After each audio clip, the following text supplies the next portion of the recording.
ओम नमो भगवते वासुदेवाय। सभी भक्तों को जय श्री राधे कृष्ण। श्रीमद् भगवद गीता 3 अध्याय 16वां श्लोक। इस प्रकार सृष्टि चक्र की स्थिति यज्ञ पर निर्भर बतलाकर और परमात्मा को यज्ञ में प्रतिष्ठित कहकर अब उस यज्ञ रूप स्वधर्म के पालन की आवश्यक कर्तव्यता सिद्ध करने के लिए उस सृष्टि चक्र के अनुकूल न चलने वाले की यानी अपना कर्तव्य पालन न करने वाले की निंदा करते हैं। श्री भगवान कहते हैं, एवं प्रवर्तितम चक्रम न अनुवर्तयति इह अघ आयु इंद्रिय आरामः मोघम पार्थ सा जीवति। अर्थात, हे पार्थ, जो पुरुष इस लोक में इस प्रकार परंपरा से प्रचलित सृष्टि चक्र के अनुकूल नहीं बरतता अर्थात अपने कर्तव्य का पालन नहीं करता, वह इंद्रियों के द्वारा भोगों में रमण करने वाला पापायु पुरुष व्यर्थ ही जीता है। प्रश्न है, यहाँ चक्रम पद किसका वाचक है और उसके साथ एवं प्रवर्तितम विशेषण देने का क्या भाव है तथा उसके अनुकूल बरतना क्या है। श्लोक के वर्णानुसार चक्रम पद यहाँ सृष्टि परंपरा का वाचक है, क्योंकि मनुष्य के द्वारा की जाने वाली शास्त्र विहित क्रियाओं से यज्ञ होता है, यज्ञ से वृष्टि होती है, वृष्टि से अन्न होता है, अन्न से प्राणी उत्पन्न होते हैं, पुनः उन प्राणियों के ही अंतर्गत मनुष्य के द्वारा किए हुए कर्मों से यज्ञ और यज्ञ से वृष्टि होती है। इस तरह यह सृष्टि परंपरा सदा से चक्र की भांति चली आ रही है। यही भाव दिखलाने के लिए चक्रम पद के साथ एवं प्रवर्तितम विशेषण दिया गया है। अपने अपने वर्ण, आश्रम और स्वभाव परिस्थिति के अनुसार जिस मनुष्य का जो स्वधर्म है, जिसके पालन करने का उस पर दायित्व है, उसके अनुसार अपने कर्तव्य का सावधानी के साथ पालन करना ही उस चक्र के अनुसार चलना है।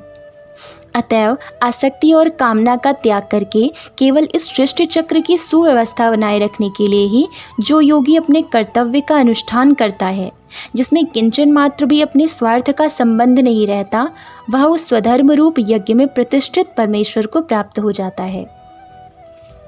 प्रश्न है, इस सृष्टि चक्र के अनुकूल न बरतने वाले मनुष्य को इंद्रियाराम और अघायु कहने का तथा उसके जीवन को व्यर्थ बतलाने का क्या अभिप्राय है।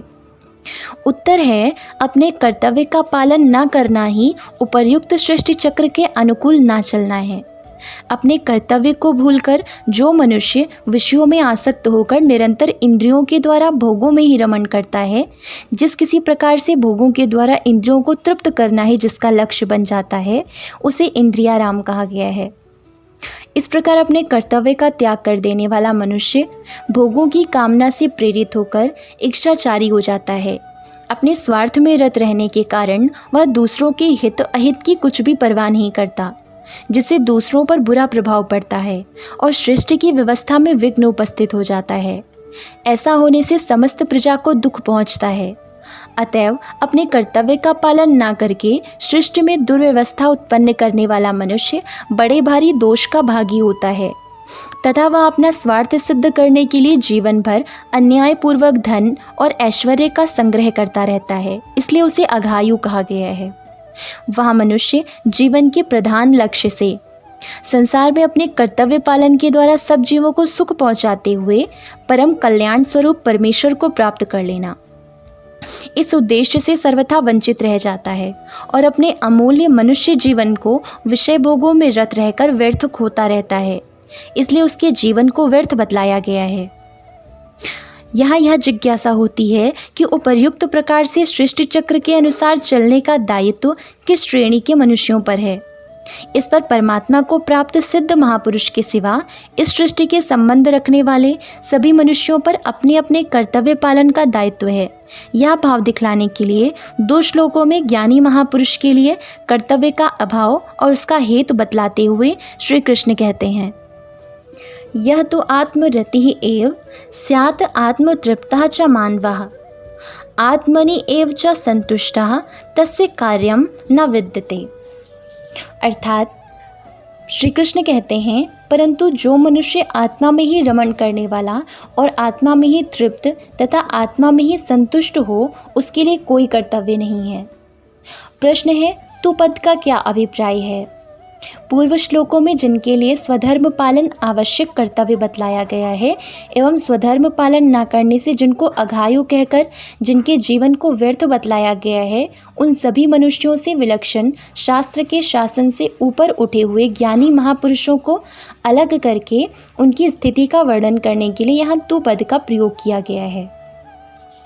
प्रश्न है, आत्मरतिः, आत्मतृप्तः और आत्मनि एव संतुष्टः, इन तीनों विशेषणों के सहित यह पद किसका वाचक है, किस मनुष्य का वाचक है तथा उसे मानवा कहने का क्या अभिप्राय है।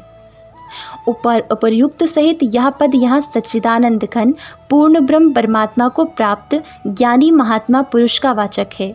उसे मानव कहकर यह भाव दिखलाया है कि हर एक मनुष्य ही साधन करके ऐसा बन सकता है, क्योंकि परमात्मा की प्राप्ति में प्रत्येक मनुष्य का अधिकार है।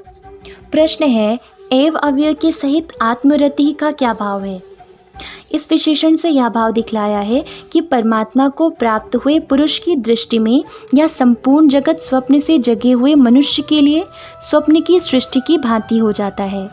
अतः उसकी किसी भी सांसारिक वस्तु में किंचन मात्र भी प्रीति नहीं होती और वह किसी भी वस्तु में रमण नहीं करता। केवल मात्र एक परमात्मा में ही अभिन्न भाव से उसकी अटल स्थिति हो जाती है। इस कारण उसके मन बुद्धि संसार में रमण नहीं करते। उनके द्वारा केवल परमात्मा के स्वरूप का ही निश्चय और चिंतन स्वाभाविक रूप से होता रहता है। यही उसका आत्मा में रमण करना है। इससे यह भाव दिखलाया गया है। आत्मतृप्त का क्या भाव है। भाव यह है कि परमात्मा को प्राप्त पुरुष पूर्ण काम हो जाता है। उसके लिए कोई भी वस्तु प्राप्त करने योग्य नहीं रहती तथा किसी भी सांसारिक वस्तु को उसे किंचन मात्र भी आवश्यकता नहीं रहती। वह परमात्मा के स्वरूप में अनन्य भाव से स्थित होकर सदा के लिए तृप्त हो जाता है। आत्मनि एव संतुष्टः विशेषण का क्या भाव है। इससे यह भाव दिखलाया है कि परमात्मा को प्राप्त पुरुष नित्य निरंतर परमात्मा में ही संतुष्ट रहता है। संसार का कोई बड़े से बड़ा प्रलोभन भी उसे अपनी ओर आकर्षित नहीं कर सकता। उसे किसी भी हेतु से या किसी भी घटना से किंचन मात्र भी असंतोष नहीं हो सकता। संसार की किसी भी वस्तु से उसका कुछ भी संबंध नहीं रहता। वह सदा के लिए हर्ष शोक आदि विकारों से सर्वथा अतीत होकर सच्चिदानंद घन परमात्मा में निरंतर संतुष्ट रहता है। प्रश्न है, उसके लिए कोई कर्तव्य नहीं है। इस कथन का क्या भाव है। इस कथन से यह भाव दिखलाया है कि उपर्युक्त युक्त महापुरुष परमात्मा को प्राप्त है, अतः उसके समस्त कर्तव्य समाप्त हो चुके हैं। वह कृतकृत्य हो गया है, क्योंकि मनुष्य के लिए जितना भी कर्तव्य का विधान किया गया है उस सब का उद्देश्य केवल मात्र एक परम कल्याण स्वरूप परमात्मा को प्राप्त करना है। अतएव वह उद्देश्य जिसका पूर्ण हो गया उसके लिए कुछ भी करना शेष नहीं रहता। उसके कर्तव्य की समाप्ति हो जाती है। प्रश्न है, तो क्या ज्ञानी पुरुष कोई भी कर्म नहीं करता। उत्तर यह है कि ज्ञानी का मन इंद्रियों सहित शरीर से कुछ भी संबंध नहीं रहता। इस कारण वह वास्तव में कुछ भी नहीं करता। तथापि लोक दृष्टि में उसके मन बुद्धि और इंद्रियों के द्वारा पूर्व के अभ्यास से प्रारब्ध के अनुसार शास्त्र अनुकूल कर्म होते रहते हैं। ऐसे कर्म ममता अभिमान आसक्ति और कामना से सर्वथा रहित होने के कारण परम पवित्र और दूसरों के लिए आदर्श होते हैं। ऐसा होते हुए भी यह बात ध्यान में रखनी चाहिए कि ऐसे पुरुष पर शास्त्र का कोई शासन नहीं है। 18वें श्लोक में श्री भगवान कहते हैं, न एव तस्य कृतेन अर्थः न आकृतेन इह कश्चन न च अस्य सर्वभूतेषु कश्चित् अर्थ व्यापाश्रयः। उस महापुरुष का इस विश्व में ना तो कर्म करने से कोई प्रयोजन रहता है और ना कर्मों के न करने से ही कोई प्रयोजन होता है, तथा संपूर्ण प्राणियों में भी इसका किंचित मात्र भी स्वार्थ का संबंध नहीं रहता। प्रश्न है, उस महापुरुष का कर्म करने से या ना करने से कोई प्रयोजन नहीं रहता, यह कहने का क्या अभिप्राय है।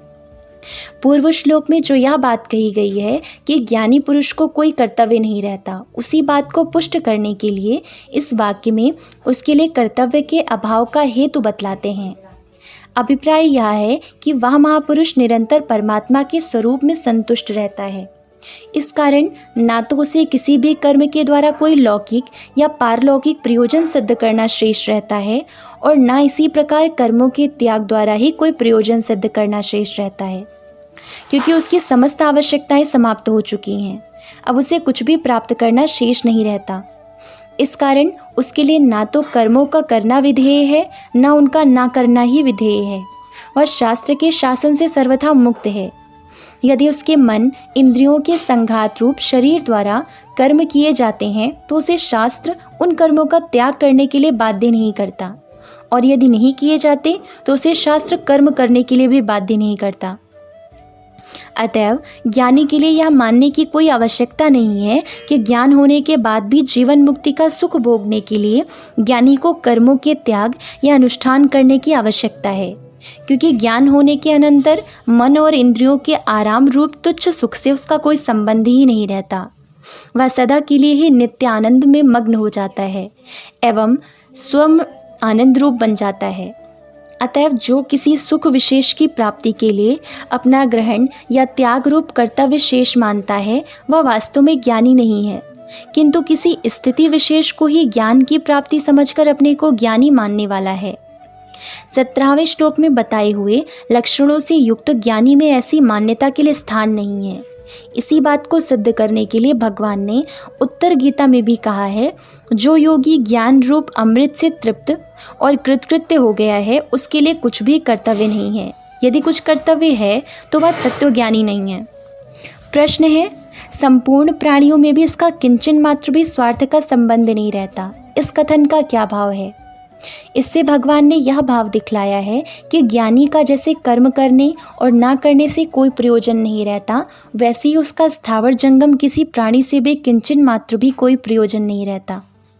अभिप्राय यह है कि जिसका देह अभिमान सर्वथा नष्ट नहीं हो गया है एवं जो परमात्मा की प्राप्ति के लिए साधन कर रहा है, ऐसा साधक यद्यपि अपने सुख भोग के लिए कुछ भी नहीं चाहता तो भी शरीर निर्वाह के लिए किसी न किसी रूप में उसका अन्य प्राणियों से कुछ न कुछ स्वार्थ का संबंध रहता है। अतएव उसके लिए शास्त्र के आज्ञानुसार कर्मों का ग्रहण त्याग करना कर्तव्य है। किंतु सच्चिदानंद परमात्मा को प्राप्त ज्ञानी का शरीर में अभिमान न रहने के कारण उसे जीवन की भी परवाह नहीं रहती। ऐसी स्थिति में उसकी शरीर का निर्वाह प्रारब्ध अनुसार अपने आप होता रहता है।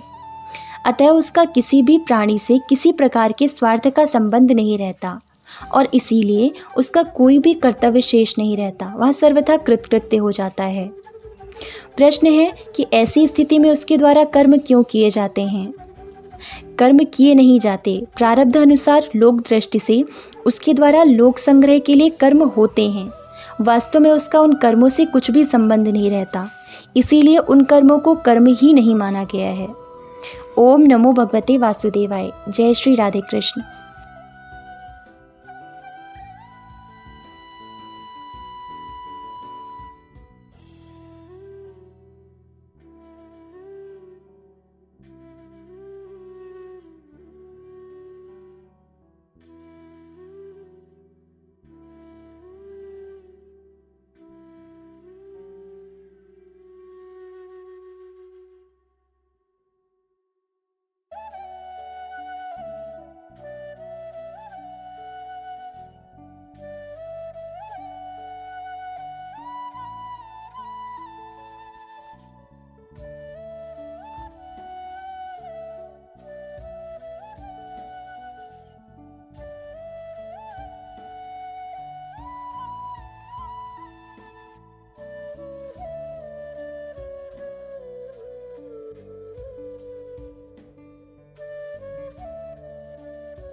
Like and subscribe the Kanha's Introvert Yogini and stay tuned for the next videos. Jai Shri Radhe Krishna.